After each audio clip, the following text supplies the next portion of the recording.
I'm Barbara, 32F, and I've been married to Jimmy, 35M, for 4 years. We met in college when I was a sophomore and he was a senior. I was immediately drawn to his kindness and protective nature. We dated for 5 years before getting married in a small ceremony surrounded by close friends and family. Jimmy and I have always had a good relationship, but lately we've been having some serious issues because of Jimmy's younger brother, Brent, 29M. To understand the situation better, I need to give you some background on their family dynamics. Jimmy and Brent lost their parents in a car accident when Jimmy was 18 and Brent was 12. It was a devastating blow to both of them, but especially to Brent, who was still so young. Jimmy, being the older brother, took on the responsibility of raising Brent.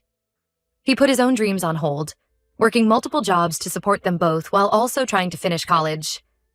This experience created an incredibly strong bond between the brothers, but it also established an unhealthy dynamic where Jimmy feels overly responsible for Brent's well-being, often at the expense of his own needs. And now, our marriage. Brent has always struggled with independence and responsibility. Throughout his 20s, he bounced from job to job, never really settling into a career. Jimmy was always there to bail him out financially or use his connections to find Brent new opportunities. I've lost count of how many times Jimmy has lent Brent money that was never repaid. Despite my concerns about this pattern, I tried to be supportive. I knew how important Brent was to Jimmy, and I wanted to be a good sister-in-law. But over the years, I've watched Brent take advantage of Jimmy's generosity time and time again. The current situation started about 6 months ago when Brent's wife, Lisa, left him for another man. They had been married for just 2 years, and the split was messy and painful. Brent fell into a deep depression, started drinking heavily, and eventually lost his job as an accountant due to frequent absences and mistakes. At first, I was sympathetic. Divorce is hard, and I understood that Brent was struggling. Jimmy and I invited him over for dinner regularly, listened to him vent about Lisa, and tried to encourage him to seek therapy or join a support group. But as weeks turned into months, it became clear that Brent wasn't making any effort to improve his situation. Last month, Brent showed up at our doorstep late one night, clearly drunk and emotional. He told us that he couldn't afford his rent anymore and begged us to let him stay with us, just for a little while, until he got back on his feet. Jimmy immediately said yes without even glancing in my direction. I was blindsided and upset that Jimmy made this decision unilaterally, but I bit my tongue in the moment. Later that night, when Brent was asleep on our couch, I tried to talk to Jimmy about setting some ground rules and a timeline for Brent's stay. Jimmy brushed off my concerns, saying we needed to be there for Brent in his time of need. Reluctantly, I agreed to let Brent stay with us, thinking it would only be for a few weeks. But it's been over a month now, and Brent shows no signs of leaving or even trying to find a job. He sleeps until noon every day, leaves messes all over the house, eats our food without contributing anything, and spends most of his time playing video games or watching TV. I work from home as a graphic designer, and having Brent around all day is incredibly disruptive. He's loud, he interrupts me constantly, and he's even started using my office when I'm not in there, claiming he needs the space to job hunt, though I've never actually seen him apply for anything. I've tried talking to Brent about cleaning up after himself and looking for jobs, but he just makes excuses or empty promises. When I bring it up with Jimmy, he defends his brother and says we need to be patient because Brent is going through a hard time. But I feel like we're enabling Brent's laziness and irresponsibility at this point. The final straw came last week. I had an important client meeting via video call, so I asked Brent to please be quiet and stay out of the office for a couple of hours. He agreed, but halfway through my call, he barged into the office, clearly drunk, and started rummaging through my desk drawers, muttering about needing a pen. I was mortified and had to abruptly end my call. When I confronted Brent about his behavior, he got defensive and accused me of being uptight and unsympathetic to his situation. I lost my temper and told him that his behavior was unacceptable and that he needed to start looking for his own place. Brent stormed out of the house and, of course, called Jimmy to complain about how mean I was being. When Jimmy got home that evening, instead of backing me up, he accused me of being heartless and abandoning family in their time of need. He said I don't understand because I'm an only child and don't know what it's like to have siblings. We got into a huge fight about it. I pointed out all the ways Brent has been taking advantage of us and disrupting our lives. Jimmy countered by bringing up all the times his family welcomed me for holidays when my own parents were being difficult. My relationship with them has always been strained. He said he never complained when my college friend stayed with us for a week last year, when she was visiting town. I felt like Jimmy was completely missing the point. Hosting someone for a week is very different from letting them move in indefinitely with no end in sight. I told Jimmy that I love him, but I can't continue living like this. Our home doesn't feel like our own anymore with Brent here all the time. I said that Brent needs to move out by the end of the month. Jimmy got even angrier at this ultimatum. He accused me of trying to come between him and his brother and said that if I force Brent out, I'll be damaging their relationship irreparably. He stormed out of the house and didn't come back until late that night. He's barely spoken to me since then, except to reiterate that he won't kick Brent out. I'm at my wit's end here. I feel torn because I know Brent is struggling, but I also feel like we've done enough to help him already, and he's taking advantage of our kindness. I don't want to come between brothers, but I also don't want to be a doormat in my own home. Am I the asshole for wanting to kick my brother-in-law out? What should I do in this situation? Update 1. Thank you all for your responses and advice. I really appreciate the support and different perspectives you've offered. It's given me a lot to think about. After reading your comments, I decided to try one more time to have a calm, rational discussion with Jimmy about the situation. I waited until we both had a day off work and Brent was out of the house. I made Jimmy's favorite breakfast and suggested we have a picnic in the park where we had our first date, hoping the nostalgic location might help him remember our relationship's importance. At the park, I calmly explained how disruptive and stressful it's been having Brent living with us. I shared specific examples of how his behavior has affected my work and our home life. I emphasized that while I sympathize with Brent's struggles, I don't think we're actually helping him by letting him freeload indefinitely. I also opened up about how hurt I've been feeling by Jimmy's dismissal of my concerns and his accusation that I don't understand sibling relationships. I reminded him of how supportive I've been of his relationship with Brent over the years, despite my own complicated family history. To my surprise, Jimmy actually listened this time. As we talked, he began to open up about his own conflicted feelings. He admitted that he knows Brent has been taking advantage of the situation, but he feels trapped by guilt and obligation. He confessed that every time he tries to talk to Brent about finding a job or moving out, Brent brings up their parents' death and how Jimmy promised to always take care of him. Jimmy broke down, crying as he shared how scared he is of losing Brent, the only blood family he has left. He's terrified that if he pushes Brent too hard, Brent might start drinking even more heavily or do something drastic. Jimmy revealed that Brent has made vague comments about not wanting to go on that have really worried him. I was shocked by this information. I had no idea Brent had been emotionally manipulating Jimmy to this extent. It made me see the situation in a new light, and I felt a renewed sense of compassion for both brothers. After a long, emotional conversation, Jimmy and I agreed that we need to find a way to help Brent that doesn't involve him living with us indefinitely. We decided to give Brent 2 more months to get a job and find his own place. In the meantime, we're going to set some firm house rules. Brent must contribute to groceries and household expenses.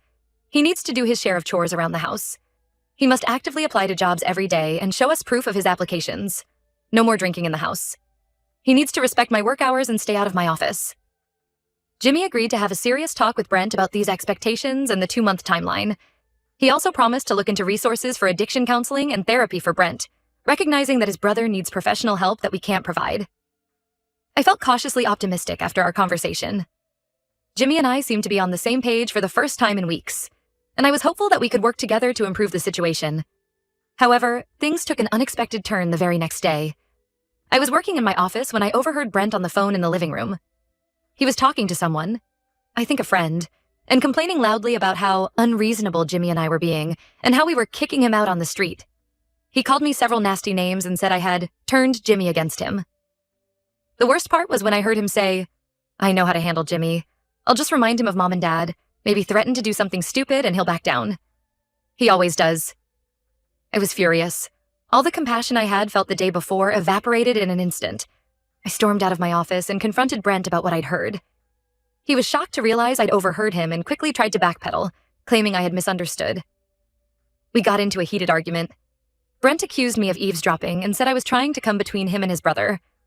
I lost my temper and called him an entitled, manipulative mooch who needed to grow up and take responsibility for his own life. I told him I knew about his emotional blackmail of Jimmy and that it needed to stop immediately. Brent's face turned red with anger. He started yelling about how I could never understand what he and Jimmy had been through, how I was trying to steal his brother away, and how he'd make sure Jimmy knew what a cold-hearted bitch I really was. Then he stormed out of the house, slamming the door behind him. I was shaking with anger and adrenaline. I tried to call Jimmy at work, but he didn't answer. I sent him a text asking him to come home as soon as possible because we needed to talk. A few hours later, Jimmy came home to find me still upset and Brent nowhere to be seen. When I explained what had happened, I expected Jimmy to be as angry as I was at Brent's manipulation. Instead, to my shock and dismay, Jimmy defended Brent. He said I shouldn't have confronted Brent like that I must have misunderstood what I heard. and that even if Brent did say those things, he probably didn't mean them. He accused me of provoking Brent and making the situation worse. We got into another big fight. I couldn't believe Jimmy was taking Brent's side after everything we had talked about the day before. Jimmy ended up leaving to go find Brent, saying he was worried about his brother's state of mind. That was yesterday, and Jimmy still hasn't come home. He's not answering my calls or texts. I have no idea where he and Brent are or what's going to happen next. I'm at my wit's end here. I feel like I'm the bad guy no matter what I do. Part of me just wants to pack up and leave for a while to get away from this whole toxic situation. But I also don't want to abandon my home, or let Brent drive a wedge between me and Jimmy. I don't know where to go from here. Any advice on how to handle this mess would be greatly appreciated. Update 2. It's been a week since my last update, and things have only gotten more complicated and stressful. After Jimmy left to find Brent, they both stayed at a hotel for a couple of nights. Jimmy finally called me on the third day, saying they were coming home and we all needed to talk. I braced myself for what I expected to be a difficult conversation. When they arrived, I was shocked to see how haggard and emotional both brothers looked. It turns out they'd spent those days having intense discussions about their relationship, their parents' death, and Brent's struggles. Jimmy had finally confronted Brent about his manipulative behavior, and ultimatums were made. The three of us sat down in our living room, the tension palpable. Jimmy started by apologizing to me for dismissing my concerns and leaving like he did. He admitted that he'd been in denial about the extent of Brent's issues and the strain it was putting on our marriage. Brent then spoke up, his voice shaky. He apologized for his behavior and acknowledged that he'd been taking advantage of our kindness. He revealed that he's been struggling with depression and alcohol addiction since his divorce, using emotional manipulation to avoid facing his problems. The conversation that followed was long, emotional, and at times heated. We discussed boundaries, expectations, and the need for real change. By the end, we had come to an agreement. Brent would move out within 2 weeks to a small apartment Jimmy would help him find. He would enter an outpatient rehab program for his alcohol addiction. He would start seeing a therapist to work on his depression and codependency issues. Jimmy and I would attend couples counseling to work on our communication and rebuild trust. Family dinners would be limited to once a week, and Brent would need to respect our boundaries. I felt cautiously optimistic about this plan, but also exhausted and wary. The past few months had taken a significant toll on my relationship with Jimmy, and I knew we had a long road ahead to repair the damage. The next 2 weeks were a flurry of activity as we helped Brent find an apartment and pack his things. There were moments of tension, particularly when Brent made comments about feeling kicked out, but Jimmy was firm in reinforcing the plan we'd all agreed to. Now, Brent has been in his new apartment for about a week. He's started his rehab program and seems to be taking it seriously so far. Jimmy and I had our first couples counseling session, which was difficult but productive. We're learning to communicate better and address the underlying issues that led to this situation. However, I'm still struggling with lingering resentment and trust issues. I find myself questioning Jimmy's commitment to our relationship and worrying that he'll backslide into prioritizing Brent over our marriage. I'm trying to be patient and give him a chance to prove himself, but it's hard. There have been a few concerning incidents. Twice now, Brent has called Jimmy late at night, claiming to be in crisis. Both times, Jimmy rushed over to Brent's apartment, leaving me feeling abandoned and worried. When I expressed my concerns, Jimmy got defensive, saying he can't just ignore his brother when he's in need. I understand the desire to help family, but I also feel like clear boundaries need to be established. I'm worried that Brent is already falling back into old patterns of manipulation and that Jimmy isn't strong enough to resist. On a positive note, I've been focusing on rebuilding my own sense of self and independence. I've started taking an online course to expand my graphic design skills, and I've been reconnecting with friends I'd neglected during the chaos of the past few months. It feels good to reclaim some control over my life and remember who I am outside of this family drama. Jimmy and I are trying to plan a weekend getaway to reconnect and focus on our relationship without distractions. I'm hopeful that it will be a positive step, but I'm also anxious about leaving Brent unsupervised for an entire weekend. I'm taking things one day at a time, trying to balance being supportive of Jimmy's relationship with his brother while also advocating for my own needs and the health of our marriage. It's a difficult tightrope to walk, and I'm not always sure if I'm handling things the right way. Any advice on how to navigate this complex family dynamic while protecting my marriage would be greatly appreciated. I'm committed to making this work, but I'm also scared of being hurt again if things don't improve. Update 3. It's been about a month since my last update, and I wanted to share the latest developments in our ongoing family saga. Brent has now been living in his own apartment for 5 weeks. The transition hasn't been smooth, but there have been some positive changes. He's been attending his rehab program regularly, and according to Jimmy, hasn't had a drink in 3 weeks. He's also started seeing a therapist twice a week to work on his depression and codependency issues. Jimmy and I have been continuing with our couples counseling. It's been challenging but illuminating. We've uncovered some deep-seated issues in our relationship that go beyond the situation with Brent. Jimmy's need to be the protector and fixer, stemming from his experience of losing his parents and raising Brent, has led him to sometimes dismiss my feelings and opinions. On my part, my difficulty in expressing vulnerability due to my strained relationship with my own family has made it hard for me to communicate my needs effectively. We're slowly learning to communicate better and understand each other's perspectives. It's a work in progress, but I feel like we're moving in the right direction. The weekend getaway we planned was both wonderful and stressful. We had some great moments of reconnection, enjoying each other's company without the constant tension of the past few months. However, Brent called Jimmy multiple times during our trip, each time with some minor crisis that he insisted only Jimmy could help with. Jimmy tried to set boundaries, but I could see how torn he felt each time his phone rang. On the positive side, I've thrown myself into my work and personal development. The online course I'm taking has led to some exciting new project opportunities. I've also started volunteering at a local animal shelter, which has been a great source of joy and stress relief. As for our family dinners, we've managed to stick to the once-a-week schedule. They're still somewhat tense affairs, but they're improving. Brent seems to be making an effort to engage in more positive conversations and has even started asking me about my work, which is a big step for him. However, there have been some setbacks. Last week, Brent lost his job at the local supermarket where he'd been working part-time. He claimed it was because his boss was unsympathetic to his recovery process, but Jimmy later found out that Brent had been consistently late to shifts. This led to another argument between Jimmy and me about how much support we should be providing Brent. I'm trying to be patient and understanding, but I still find myself feeling resentful at times. There are moments when I wonder if this is what the rest of our lives will look like, constantly walking on eggshells, waiting for the next crisis with Brent. Jimmy and I had a long talk last night about our future.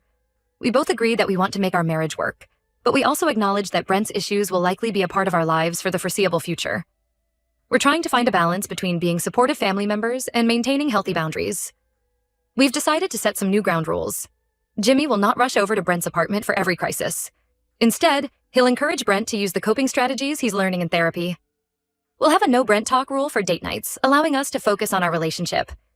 I'll be more involved in discussions about how we support Brent rather than Jimmy making one-sided decisions. I'm cautiously optimistic about these changes, but I know we have a long road ahead of us. I love Jimmy, and I want to support him, but I also need to make sure I'm taking care of myself and my own needs. As we move forward, I'm trying to take things one day at a time. Some days are better than others. I'm learning to celebrate the small victories, like Brent making it through a family dinner without any drama, or Jimmy and I having a disagreement without it turning into a big fight about his brother. I'm not sure what the future holds for us, but I'm committed to doing the work to make our marriage stronger. At the same time, I'm also trying to build a life for myself outside of this family drama, focusing on my career and personal interests. Thank you all for your support throughout this journey. Your advice and perspectives have been invaluable. I'll update again if there are any significant changes in our situation.